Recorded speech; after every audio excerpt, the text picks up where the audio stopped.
Dear students and parents, अभी अभी थोड़ी देर पहले एनटीए ने नीट यूजी 2025 के एप्लीकेशन फॉर्म के करेक्शन को अनाउंस कर दिया है। जैसा कि पहले से बताया जा रहा था कि ये करेक्शन 9 तारीख से 11 मार्च के मध्य चलेंगे, तो वैसा की वैसा ही ये सब चीज़ें इस नोटिस के अंदर दी गई है। ठीक है, तो नीट यूजी 2025 के करेक्शन की जो विंडो है वो लाइव होगी 9 मार्च से 11 मार्च के बीच में। अब इसमें हम बताते हैं कि आप क्या क्या करेक्शन कर पाएंगे। तो सबसे पहले हम बात करते हैं क्या क्या करेक्शन आप कर पाएंगे। पहला है कि कैंडिडेट अपने मदर या फादर इन दोनों में से किसी एक का नाम की स्पेलिंग को चेंज कर सकता है, उसके ऑक्यूपेशन को, उसकी क्वालिफिकेशन को चेंज कर सकता है। ठीक है, इन दोनों में से कोई एक फील्ड को ही आप चेंज कर पाएंगे, दोनों फील्ड आपकी चेंज नहीं होगी। इसके बाद में इंपॉर्टेंट चीज जो है कि आप एजुकेशनल क्वालिफिकेशन को चेंज कर सकते हैं, 10th और 12th दोनों की। आप उसमें स्कूल का नाम अगर गलत हो गया है तो वो आप चेंज कर सकते हैं, आपकी परसेंटेज गलत हो गई है तो परसेंटेज को आप चेंज कर सकते हैं, आपका बोर्ड गलत हो गया है बोर्ड को चेंज कर सकते हैं, ईयर ऑफ पासिंग गलत हो गया है उसको आप चेंज कर सकते हैं। मतलब सारे पर्टिकुलर जो 10th और 12th के पर्टेनिंग है उनको आप चेंज कर सकते हैं। ठीक है, उसके बाद में बहुत सारे बच्चे ऐसे जिन्होंने अपनी स्टेट ऑफ एलिजिबिलिटी गलत डाल दी थी 3rd नंबर के पेज पे, तो उस स्टेट ऑफ एलिजिबिलिटी को भी आप सही कर सकते हैं। फिर आता है कैटेगरी। कई सारे बच्चे ऐसे जिन्होंने ओबीसी डाल दिया है लेकिन वो ओबीसी नहीं है, जनरल हैं। ऐसे ही बच्चे जिन्होंने जनरल डाल दिया है गलती से और वो ओबीसी हैं, तो वो भी उसको चेंज कर सकते हैं। वाइस वर्सा, ईडब्ल्यूएस अगर किसी ने डाल दिया है वो उसको जनरल कर सकता है, जनरल किसी ने डाल दिया है तो ईडब्ल्यूएस कर सकता है। इसी तरह से एसटी एससी भी अपने आप को जनरल कर सकते हैं और जनरल से एसटी एससी कर सकते हैं अगर उन्होंने उस कैटेगरी को उस पर्टिकुलर मोमेंट पे गलती से फिल कर दिया था।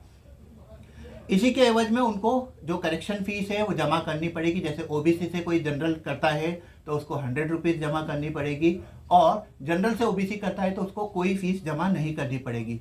सिमिलर वे में ईडब्ल्यूएस से कोई भी बच्चा जनरल करता है तो उसको भी 100 रुपीज़ जमा करने पड़ेंगे और जनरल से ईडब्ल्यूएस करता है तो कोई पैसे जमा नहीं करने पड़ेंगे। ठीक है, सब कैटेगरी और पीडब्ल्यूडी भी बच्चे चेंज कर सकते हैं। किसी बच्चे ने अभी पीडब्ल्यूडी नहीं किया था तो पीडब्ल्यूडी भी वो कर सकता है। इसके अलावा सबसे इंपॉर्टेंट पार्ट, कई सारे बच्चे ऐसे थे जिनके सिग्नेचर किसी और के अपलोड हो गए थे, तो सिग्नेचर भी आप चेंज कर सकते हैं। मैं फिर आपको बता रहा हूँ कि किसी बच्चे के सिग्नेचर गलती से आपके एप्लीकेशन फॉर्म में आ गए थे तो उसको भी आप चेंज कर सकते हैं। नंबर ऑफ अटेम्प्ट भी आप जो गलत भर गया है, किसी बच्चे ने 2 की जगह पे 3 भर दिए हैं, किसी बच्चे ने 3 की जगह पे 2 भर दिए हैं, वो भी आप चेंज कर सकते हैं। ठीक है, सबसे इंपॉर्टेंट बात कि आप अपना फोटो चेंज नहीं कर पाएंगे। मतलब अगर किसी बच्चे ने गलती से फोटो किसी दूसरे का लगा दिया है या गलत फोटो लगा दिया है तो वो इसको इस समय पे चेंज नहीं कर पाएगा, जैसा इन्होंने पहले भी बताया था। उसके बाद में आता है एग्जामिनेशन सिटी के सिलेक्शन का और मीडियम ऑफ इंस्ट्रक्शन का। मीडियम ऑफ इंस्ट्रक्शन भी आप चेंज कर सकते हैं। मतलब किसी बच्चे ने अभी हिंदी भर दिया है और उसको अब इंग्लिश में चेंज करना है तो वो भी उसको कर सकता है। वाइस वर्सा, हिंदी भर दिया है और इंग्लिश में चेंज करना है तो वो भी इसको कर सकता है।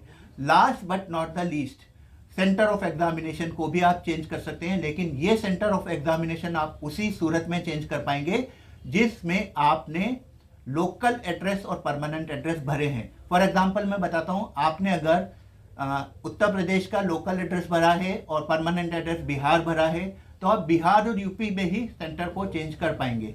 किसी बच्चे ने राजस्थान में लोकल एड्रेस भरा है और परमानेंट एड्रेस उसका बिहार का है और अब वो सेंटर दिल्ली को चाह रहा है तो वो इस सूरत में नहीं आएगा, क्योंकि उसने दिल्ली का जो लोकल एड्रेस है या परमानेंट एड्रेस के रूप में नहीं भरा है, तो वो इस सेंटर को चेंज नहीं कर सकते हैं। तो सेंटर चेंज आप उन्हीं स्टेट्स में कर सकते हैं जिस स्टेट में आपने लोकल एड्रेस और परमानेंट एड्रेस डाला है। फॉर्म जब कंप्लीट हो जाए तब आपको सबमिट करिए उसको और उसका कंफर्मेशन पेज निकाल के रखिए। ऑल द बेस्ट बच्चों।